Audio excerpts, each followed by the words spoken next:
o que eu te peço e te agradeço em nome de Jesus. Amém. Glória a Deus. Boa noite, irmãos. Foi quase Igreja Vida. Quase. Boa noite, igreja. Aleluias. Estão bem?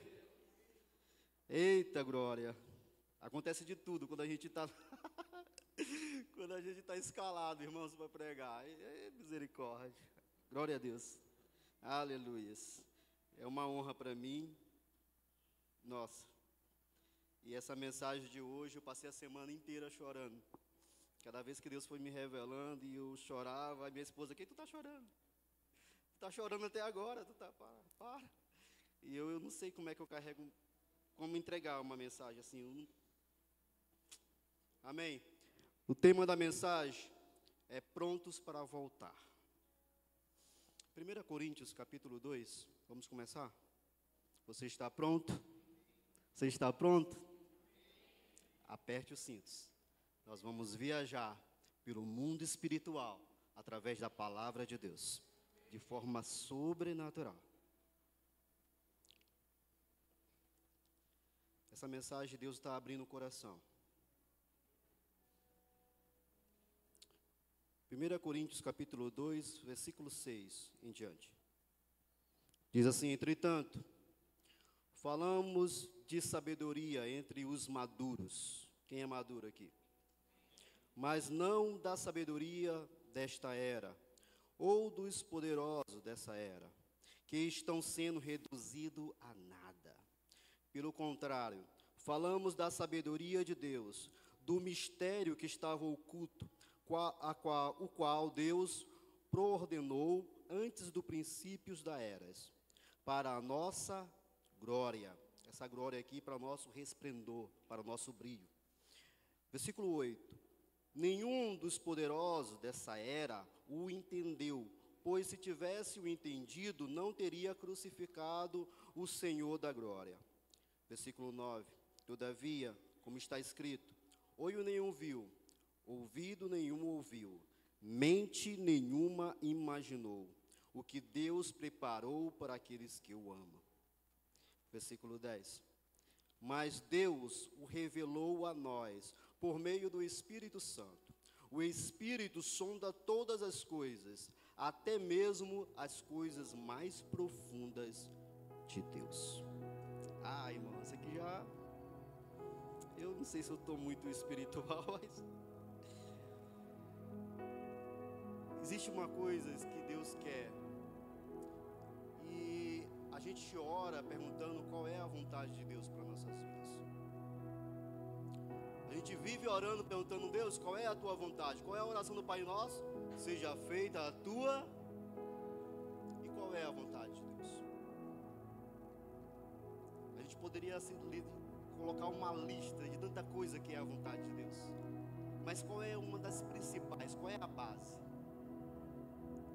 Qual é a base de tudo? Qual é a vontade de Deus? Por que a gente ora? Seja feita a vontade de Deus, mas nós não conhecemos a vontade. Não sabemos o que é. E qual é a vontade de Deus? A vontade de Deus é que nós o conhecemos. Vou repetir.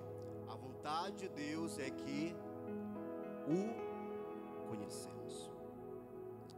Devemos conhecer a Deus. Porque a maioria das pessoas, mesmo estando na igreja, não conhece o Deus Todo-Poderoso. Deixa Deus abrir o coração. E olha o versículo 9, coloca aí. Coloca aí, por favor, versículo 9. Todavia, como está escrito, nenhum olho viu, nenhum ouvido ouviu, e o coração nenhum concebeu o que Deus preparou para aqueles que os amam. Agora eu pergunto para vocês, o que Deus preparou? O que Deus preparou para aqueles que eu amo? Quem são aqueles que eu amo? O que Jesus disse? Aqueles que guardam a minha palavra, esses são os que... Então, agora, a esses que eu amo a Deus, o que Deus preparou? Responde para o seu irmão aí, diga assim, Ele preparou o encontro. Ele preparou o encontro. Mateus 6, capítulo 6, coloca aí. Hoje nós vamos comer Bíblia, tá? Mateus 6, 6. É antes da oração do Pai Nosso que Jesus ensinou. O que diz aí? Leia comigo, tá? Mas quando você orar, vá para o seu quarto, feche a porta, ore ao seu pai. O seu pai está onde? Em secreto. O que é o secreto, irmãos? Secreto é o sobrenatural de Deus, é o mundo espiritual. A palavra diz, acho que é João que fala, que aqueles que buscam a Deus, importa que buscam em espírito, porque Deus é espírito. Então tem que buscar em espírito e em... Vocês são bons, hein? Ó, essa é célula, viu? A célula aí que está dando glória a Deus. O secreto de Deus é o mundo espiritual.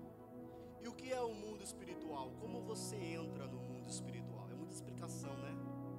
É muita coisa que você vai tendo resposta. O que é o mundo espiritual, irmãos? O mundo espiritual é a profundidade de Deus. Lembra do texto que nós acabamos de ler? A ninguém conhece a profundidade de Deus, a não ser o próprio Espírito Santo. Então qual é o mundo espiritual? O mundo espiritual é a profundidade de Deus, conhecer a Ele. A palavra de Deus diz que Ele está no secreto. Coloca novamente, por favor, deixa na tela, por favor. Ele está no secreto, no mundo espiritual. Precisamos mergulhar em Deus, mergulhar nele, na profundidade de Deus, para encontrá-lo. Então o Pai que o vê em secreto recompensará. Qual é a maior recompensa de Deus? Diga aí para o seu irmão, é a graça. A graça de Deus é o próprio Jesus. Sim ou não? É a recompensa. E Ele colocará a graça. Aquele que mergulha em Deus, que tem um encontro com Deus, Ele recompensa com graça, irmão. É a graça de Deus. É a profundidade. Amém? Glória a Deus, Ele recompensará. Podemos mergulhar em Deus de duas formas. Na verdade, podemos conhecer a Deus de duas formas. Temos duas formas de pessoas que conhecem a Deus: de forma superficial e de forma profunda. Existem dois tipos de crente: que conhece a Deus de forma profunda e o outro que conhece superficialmente, de forma até natural, superficial. Como é que eu sei que eu estou tendo, que a minha forma de adorar a Deus, a minha forma de conhecer a Deus é superficial? Você quer saber? Sim ou não? Vem no próximo culto que eu conto. Pela forma que você se relaciona com Deus. Pela forma que como você se relaciona com Deus, mostra se você está tendo um relacionamento de forma superficial ou um relacionamento de forma profunda. É isso. E o que Deus quer? Que você o conheça. De forma superficial? Sim ou não? De forma profunda. Que você conheça e prossiga em conhecer. Essa é a vontade de Deus. E como é que eu sei que eu estou vivendo uma vida superficial? Irmãos, crente que não ora, crente que não medita na palavra e crente que não se arrepende é superficial. Vou repetir: crente que não ora, crente que não medita na palavra, crente que não se quebranta, ou seja, não se arrepende, é superficial. Desculpa, você está sendo parcial demais. Superficial superficial demais. Você não consegue graça sendo superficial. Você consegue a graça de Deus mergulhando profundamente nela. Amém?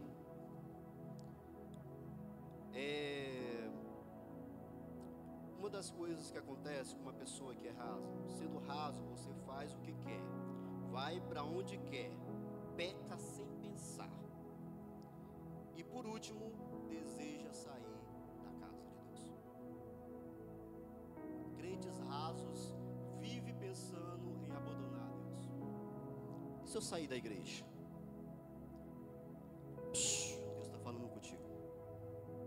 Todas as vezes que tu pensa em deixar a igreja, todas as vezes que tu pensa em sair da igreja, sabe por que você pensa isso? Porque você é superficial. O teu relacionamento com Deus, sabe, é muito superficial. Quando você, é como você estiver numa praia. Imagine você numa praia, e aí na praia você está pelo raso. Você faz o que quer, você vai para onde quer, peca sem pensar. Quando pensou que não, já caí, já fiz, já foi. Você não pensa antes das consequências. Você simplesmente vai lá e peca sem pensar. Aí o que acontece quando uma pessoa que está na praia e ela vai para o fundo? São as ondas que levam. Ela não tem domínio sobre a vida dela, sobre o corpo. É as ondas que vai conduzindo ela. É por isso que Deus manda você mergulhar. Vai, mergulha logo. É por isso que o batismo das águas é como um mergulho. Porque não tem superficialidade, não tem aquela coisa de, sabe, eu vou mergulhar só até aqui. Não, mas mergulha logo. Morre logo de uma vez. Morre para o mundo, para as tuas vontades. Amém? Glória a Deus. As pessoas pensam em sair da casa do Senhor porque são superficiais. Porque se não fosse, elas não desejariam isso. Elas desejariam outra coisa. Lucas 15. Vamos conhecer algumas coisas. Jesus começou a abrir o coração para uma multidão sobre ser achado, ser encontrado, ter um encontro, sobre amor. Ele contou 3 parábolas que nós conhecemos muito, mas muito bem. Você só não vai saber da forma que eu vou contar aqui, porque vai ser Deus abrindo o coração. Deus resolveu desabafar hoje. A primeira parábola é Lucas 3, começa no 3, versículo 7, é a ovelha perdida. Então ele diz, vou resumir para te ganhar tempo. Ele conta a parábola da ovelha perdida, e ele fala assim, qual de vocês, tendo 100 ovelhas e uma se perde, o que acontece? Qual de vocês não deixa as 99 e vai atrás da ovelha perdida? Beleza. E ele diz que quando ele encontra a ovelha perdida, ele coloca no ombro cheio de júbilo, cheio de alegria. Depois quando ele chega em casa, chega onde? Chega onde? Me ajuda, irmãos. Chega onde? Me ajuda a pregar, tá? Assim você não deixa o teu irmão dormir também. Ele chega em casa e ele convida os amigos. Ele convida quem? Os amigos mais próximos. Para quê? Para se alegrar com ele. O problema são as 99 que ficaram. Porque talvez as 99 não precisam de arrependimento. E aqui está um problema muito sério. Vamos lá, ler lá. Versículo 7. Coloca aí. Jesus responde, eu lhes digo que da mesma forma haverá mais alegria no céu por um pecador do que por 99 que se acham justos. 99 justos que não precisam de arrependimento, querido. Se você não é a ovelha perdida, porque a ovelha perdida são aquelas pessoas que nem sequer conhecem o caminho de casa, que nem sequer conheceram a Deus, que nem sequer entenderam ainda o propósito de Deus. Elas foram encontradas por Cristo. Agora as 99 que são justas, Deus está dizendo, não haverá alegria por elas, se elas não se arrependerem também. Eu e você precisamos nos arrepender todos os dias. E o que é o arrependimento? Arrependimento, essa palavra arrepender-se, arrepender significa metanoia. A metanoia, o que é metanoia, irmãos? Metanoia não é só parar de pecar, é nunca mais voltar ao pecado. A metanoia é um pensamento novo, é um pensamento que você vai e dá meia volta e diz, não, eu estou desviando o caminho. Metanoia não é só você ficar aqui e ficar resistindo ao pecado, é você sair desse caminho totalmente. Os 99 justos que não se arrepender, não tem alegria em Deus. Deus não tem alegria naquelas 99 que já foram encontradas, que já estão no aprisco. Se elas não se arrependerem todos os dias, não se quebrar todos os dias, Deus não tem alegria. Mas se as 99 se arrepender e começar a buscar a Deus, mergulhando nele profundamente, Deus está dizendo, haverá alegria por essas 99. Falando de 99, ele continua numa outra parábola. E ele fala sobre a parábola da dracma perdida. Aquela que se perdeu na casa. Aquela que se perdeu aonde?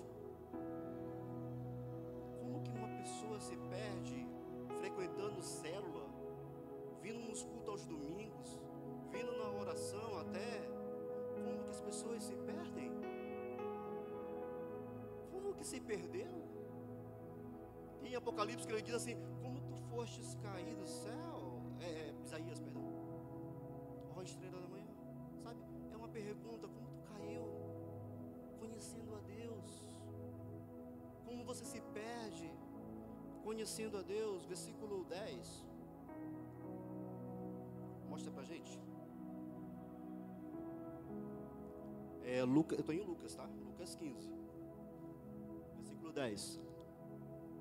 Eu digo que da mesma forma lá, lembra? Ele continua dizendo, da mesma forma, a alegria, a o quê? Na presença de Deus por um pecador que? Pecador? Mas ele não está na casa? A dracma não está na casa? Ele está dizendo, mas aquele que se quebranta, aquele que se arrepende, aquele que mergulha em Deus, aquele que chora diante de Deus, aquele que clama, aquele que pede, aquele que tem sede e fome, é como se ele for achado de Deus. Aquele crente fervoroso que está há muito tempo na igreja, sabe, mas que está perdido, está indo numa vida superficial demais. Já não ora, já não tem primeiro amor, já não sabe o que é isso, já não participa de nada, já falta célula com frequência, já falta culto sem sentir peso no coração. Ele está dizendo que quando esse se quebrar, quando você se quebra, ele está dizendo, é como se você fosse achado, precioso e achado. Aí ele está dizendo, haverá alegria nos céus com os anjos, porque um pecador se arrependeu. Ele está tratando pessoas que se perderam da casa como pecadores, na mesma situação de um pecador que não procura Deus. Ele colocou no mesmo cesto um pecador que não conhece a Deus. Ele está dizendo da mesma forma. Ele começa a contar uma outra parábola. Sabe por que essa pessoa perdeu o seu relacionamento com Deus dentro da casa de Deus?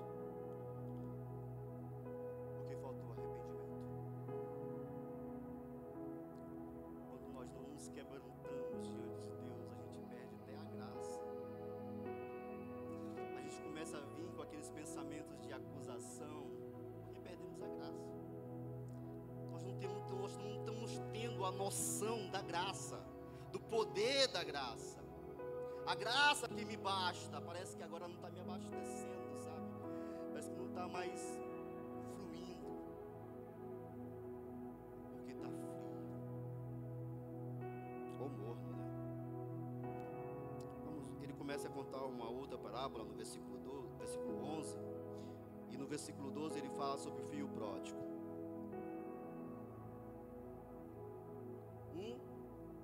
A ovelha perdida são aqueles que nem se conhecem o caminho de casa. Aqueles da Dáquima são aqueles que se perderam na casa. E agora tem um filho que saiu de casa. Vamos lá, versículo 12. O que diz aí? Vamos lá para o versículo 12 para ganhar tempo. O mais novo disse a seu pai: Pai, quero a minha parte da herança. Assim, o pai repartiu a propriedade entre... Repete esse versículo aqui, bem aqui. Assim, o pai repartiu entre quem? Entre quem? Entre mim e você. Entre eles. Ou seja, o que ele deu para um, ele deu para o outro. A mesma medida. Ele repartiu no meio. A mesma medida. Se ele deu cura para o pastor Ronildo, ele deu cura para você. Se ele deu salvação na casa do pastor Jefferson, ele também deu salvação para a tua casa. Se o meu irmão é abençoado, eu também sou. Ele repartiu na mesma medida. Se o meu irmão tem a presença de Deus, eu também tenho.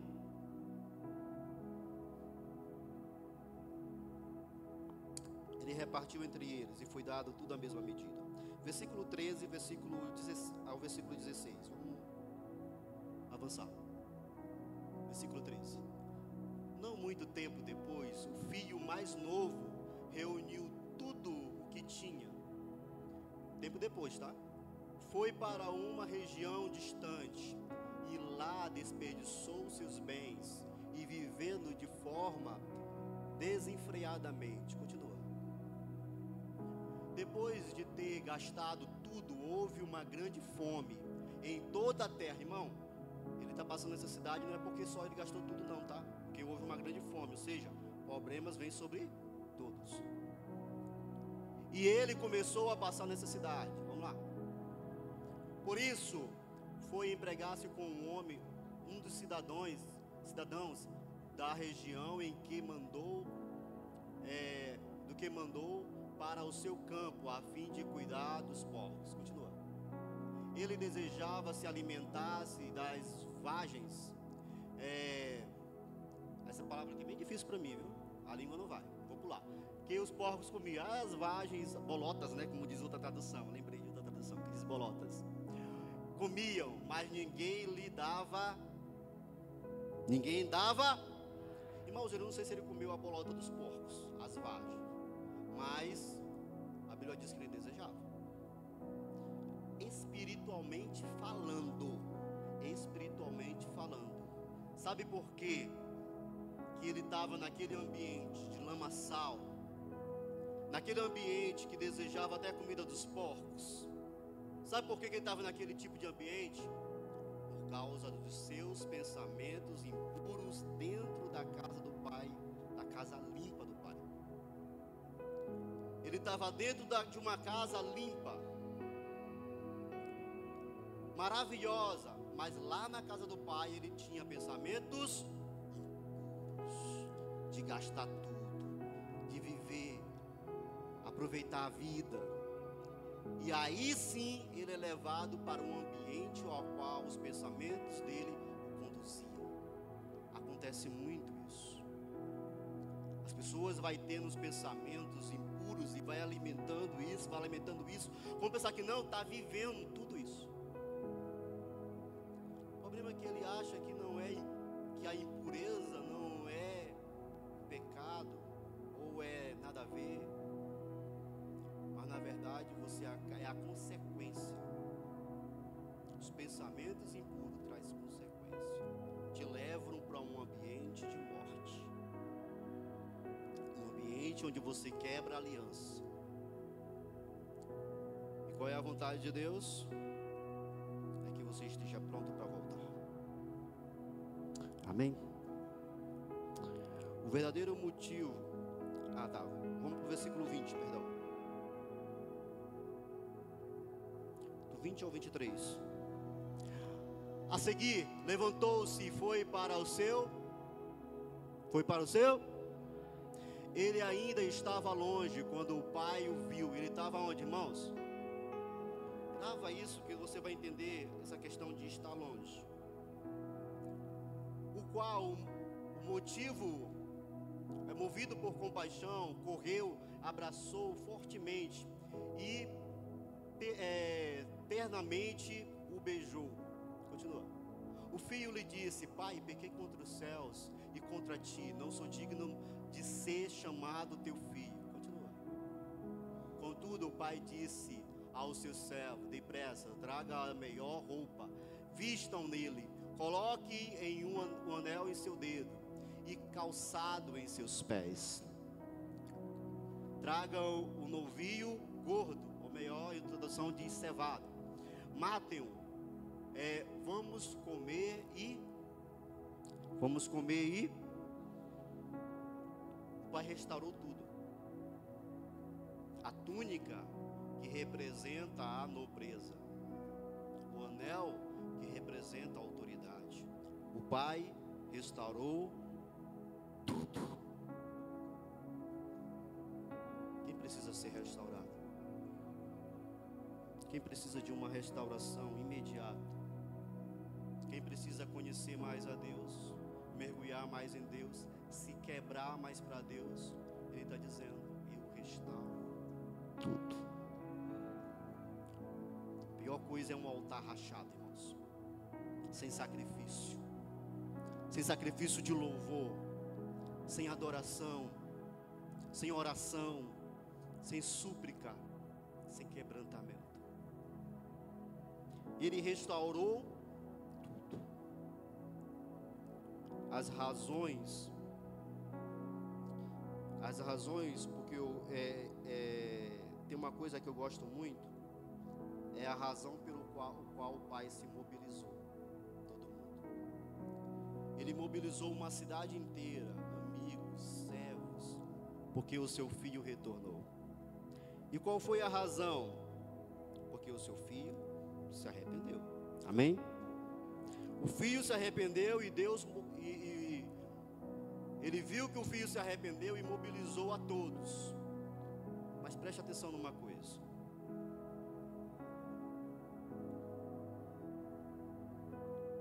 Deus restaurou tudo depois que ele se arrependeu. Ele volta, mas ele respeita, pastor Ronildo, a nobreza do pai. Ele não traz o seu modo de vida, da forma como ele vivia antes, para viver da mesma forma na casa do pai. A forma como ele vivia antes e os pensamentos impuros que ele tinha antes e a forma de gastar tudo com mulheres ou com qualquer outra coisa, antes ele volta, mas ele não traz esse mesmo estilo de vida, respeitando a nobreza do pai.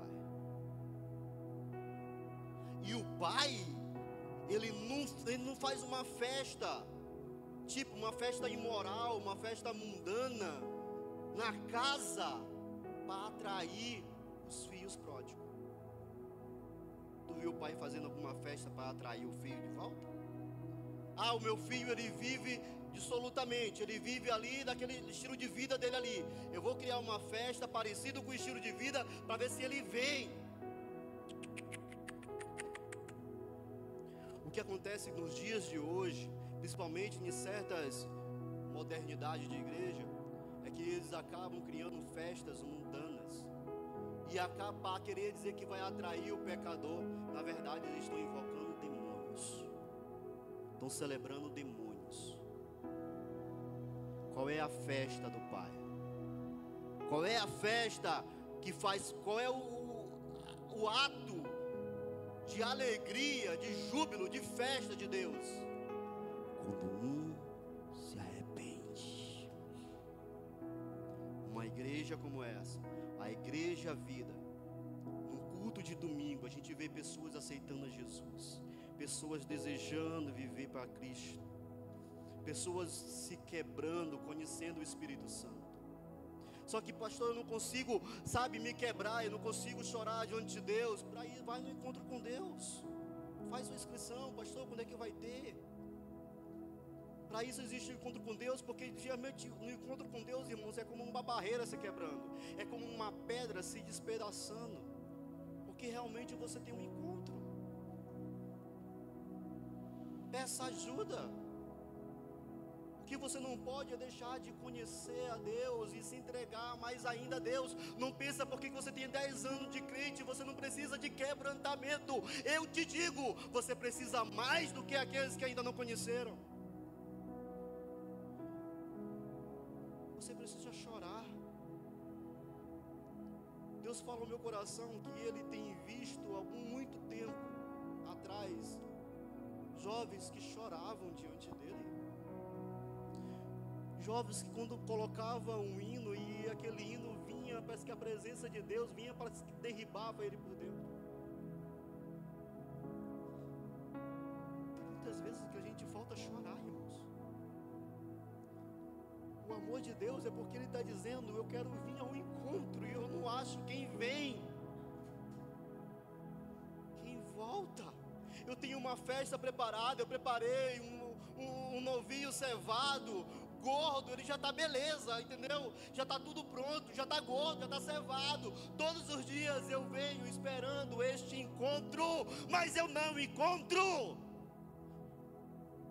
Todas as vezes eu vejo querendo ver um avivamento, fazer algo que eu nunca fiz antes, mas eu preciso de um coração disposto. Onde estão aqueles que buscam a Deus em espírito e em verdade? Onde estão aqueles que têm sede e fome de justiça? Eu quero um encontro. Eu quero vir, eu quero restaurar tudo, eu restauro tudo, e faço de novo, se for preciso. Entenda que o que Deus quer contigo não é algo pequeno, é algo grande. Não é à toa, irmão. É inacreditável que um Deus grande faça coisas pequenas. Espere coisas grandes de um Deus grande. Não dá para esperar coisas pequenas servindo um Deus tão poderoso, tão grandioso. Espere coisas grandes, porque coisas grandes Ele tem preparado, e Ele recompensará.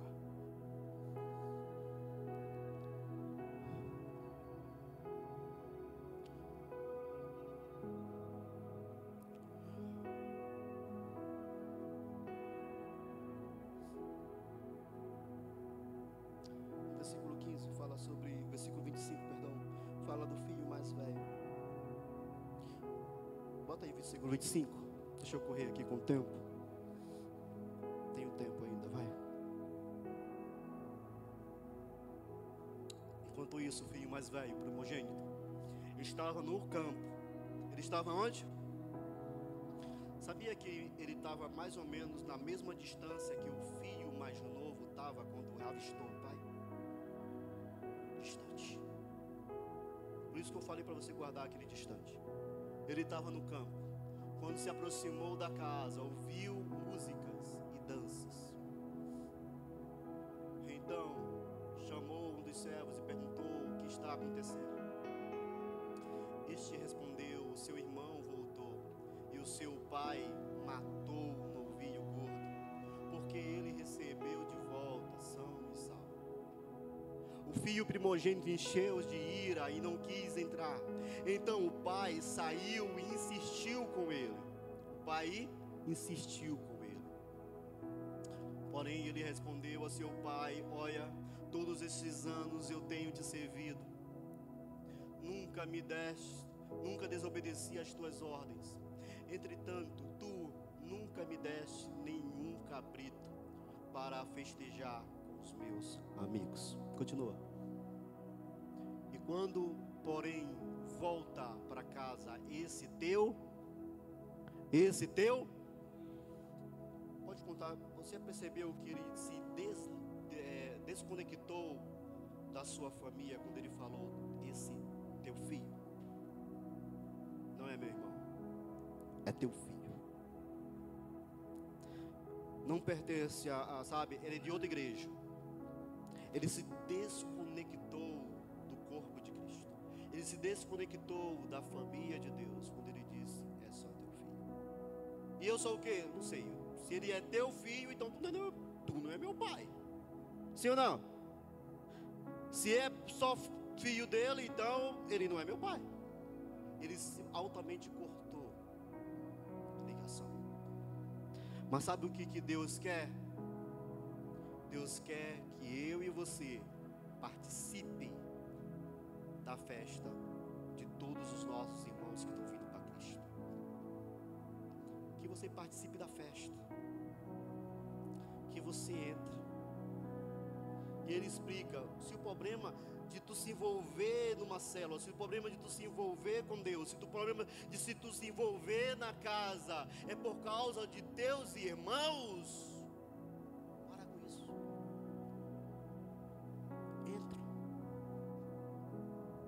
Entra. É porque da irmã fulano de tal. Entra. Só entra. Participa. Seja participante. Paulo diz, seja participante de Cristo.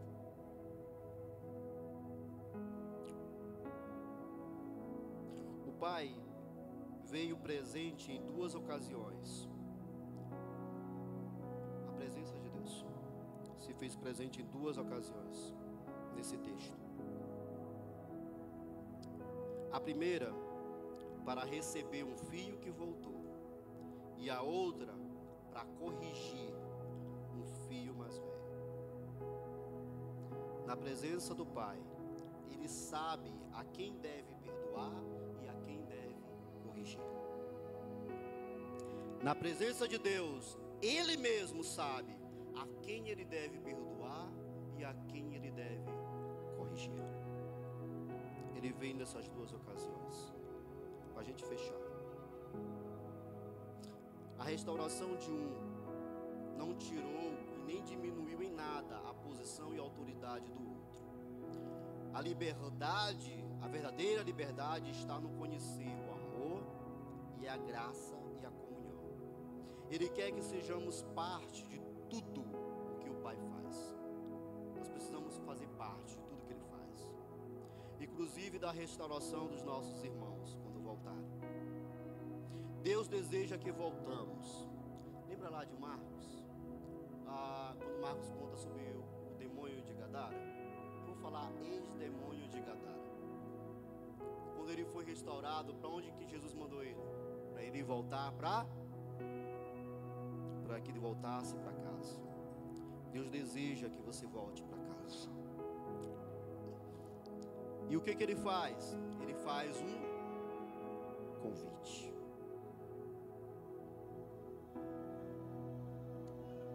Deus te faz um convite. Agora, é até engraçado esse convite de Deus. Quem aqui já foi convidado para um casamento? Meu irmão, eu acho que esse ano eu não fui nem um casamento, não. Os convites estão pouco. É um desabafo. Quase que já foi convidado para um casamento. Agora imagine, irmão, o senhor sendo convidado para o casamento do seu melhor amigo. E ele dizer lá, João, estou te convidando para o meu casamento.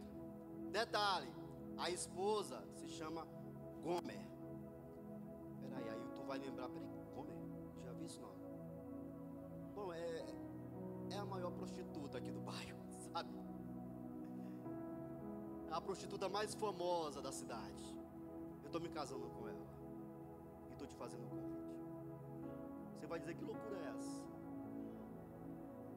Aí, esse cara é louco. Ele está casando com a maior prostituta. Só que de repente a Gomer, Deus justamente falou a um profeta justamente isso, para que ele casasse com uma prostituta chamada Gomer. Vamos para Oséias. Coloca aí para a gente encerrar. Oséias.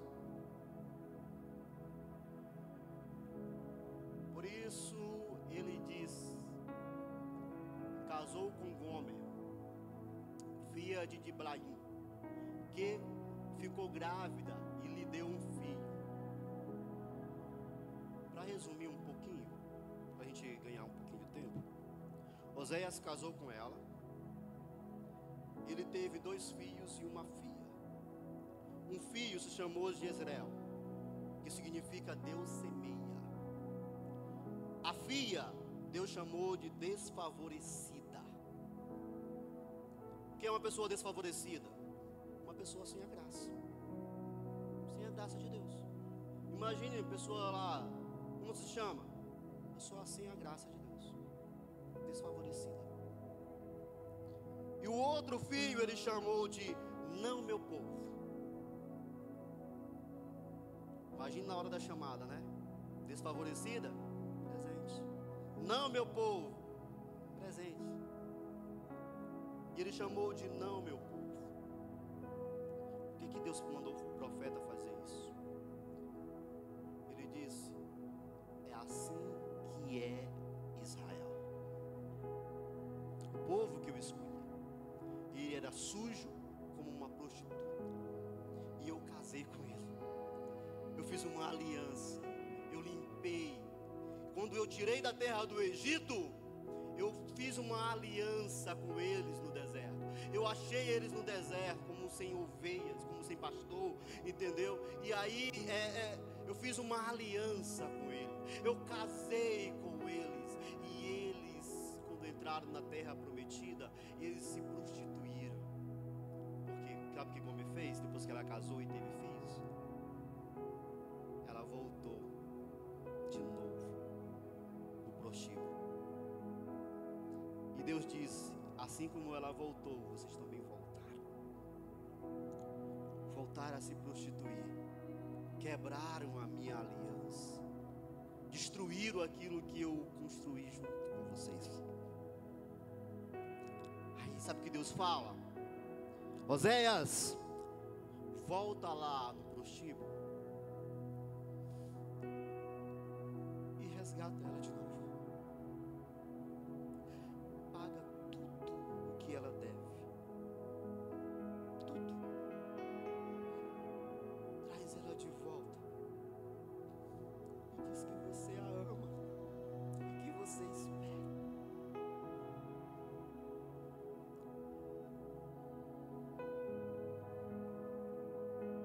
Eu não sei que amor é esse, irmãos. E aí ele volta.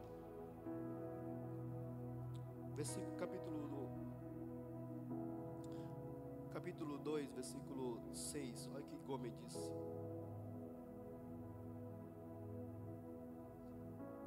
por isso bloqueei o seu caminho com espinheiros. Ele está dizendo que, coloca um pouco antes, irmãos, por favor.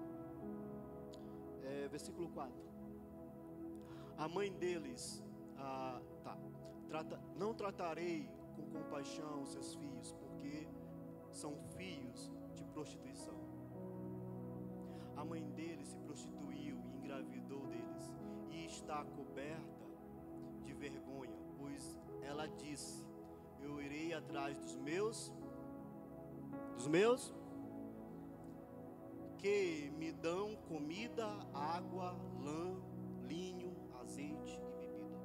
Eu vou voltar para o mundo, porque no mundo parece que tem tudo, né? É verdade. A Gomer falou assim: não, eu vou voltar para o prostíbulo, eu vou voltar para o mundo. É justamente o tipo de pensamentos de pessoas frias com Deus, frias em um relacionamento com Deus tem. Eu vou voltar para o mundo. Eu vou voltar para a cerveja, eu vou voltar para o cigarro, eu vou voltar para a bebida, eu vou voltar para a prostituição, sabe? Porque, sabe, quando eu estava lá no mundo, eu tinha tudo. Eu tinha o quê? Os amantes davam tudo: comida, água, lã, linho, azeite e bebida. Mas olha o versículo 8, leia o versículo 8. Coloca aí, irmão. Ela não reconheceu que fui eu quem deu trigo e vinho e azeite, quem lhe multiplicou a prata e o ouro, e que depois usaram para Baal. Ela não percebeu que quem foi que deu tudo fui eu. Mesmo ela estando no mundo, quem estava dando tudo era eu. E ela usou todo o dinheiro para outros deuses. Quem são os outros deuses? Deuses da bebida, deuses, sabe, dos vícios, deuses da prostituição, espíritos. Ela não percebeu que fui eu que dei tudo.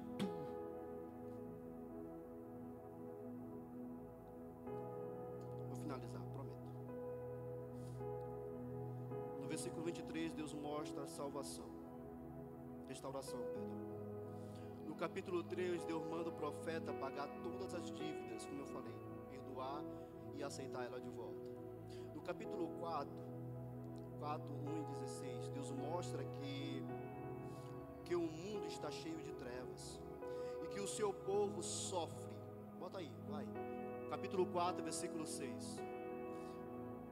No versículo 1 ele diz que o mundo está cheio de trevas. Coloca o versículo 1. Israelita, ouçam a palavra do Senhor, porque o Senhor tem uma acusação contra vocês, que vivam nesta terra. A fidelidade e o amor desapareceram desta terra, como também o conhecimento, conhecer de Deus, o desejo por conhecer a Deus. Só se vê em maldição, mentira, assassinato, roubo, adultério, ultrapassam todos os limites. O derramamento de sangue é constante. Parece nos dias de hoje? Está diferente dos dias de hoje? Continua. Por isso a terra está seca e todos os seus habitantes desfalecem. Os animais do campo, as aves do céu e os peixes do mar, até isso desapareceremos. Tudo por causa do povo. Mas ele diz: mas que ninguém discuta, que ninguém faça acusação. Deus está dizendo isso. Pois o seu povo age como os que contendem com o sacerdote. Vocês tropeçam de dia e os profetas tropeçam com vocês de noite. Por isso destruirei a sua mãe. O meu povo é destruído por falta de conhecimento. Uma vez que vocês rejeitaram o conhecimento, eu também rejeito como os meus. Lembra que a gente somos sacerdotes de Deus? Uma vez que vocês esqueceram da lei, da palavra, do seu Deus, eu também esquecerei dos seus filhos.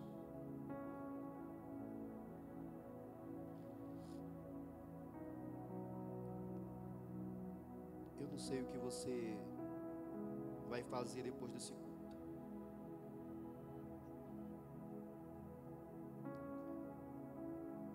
Eu não sei o que você vai fazer da sua vida, mas uma dica eu dou: corre para Deus.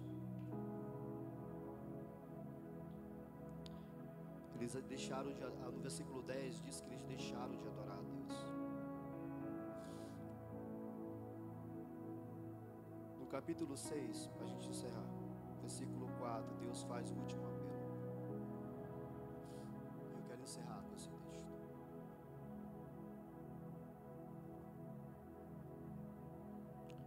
Aleluia. Capítulo 6, versículo 4 diz: o que posso fazer com vocês, Israel, Efraim? O que posso fazer com você, Judá? O seu amor é como uma neblina da manhã, como o primeiro orvalho que vem e evapora. Por isso eu despedaçarei por meio dos meus profetas. Eu os matei com as palavras da minha boca. Meu juízo sairá como alvorada. Continua. Pois desejo misericórdia, não sacrifício. Conhecer a Deus, o conhecimento de Deus, em vez de... Porque o desejo é que pessoas tenham esse desejo de conhecer a Deus. Continua.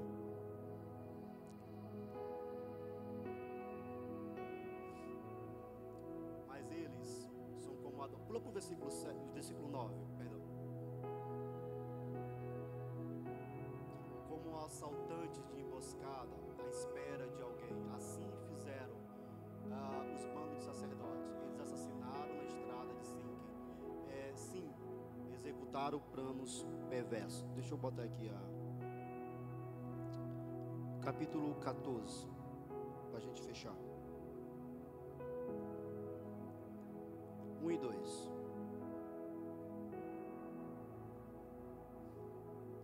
Voltem, ó Israel, para quem? Seu Deus. Os seus pecados causaram a sua queda. Continua.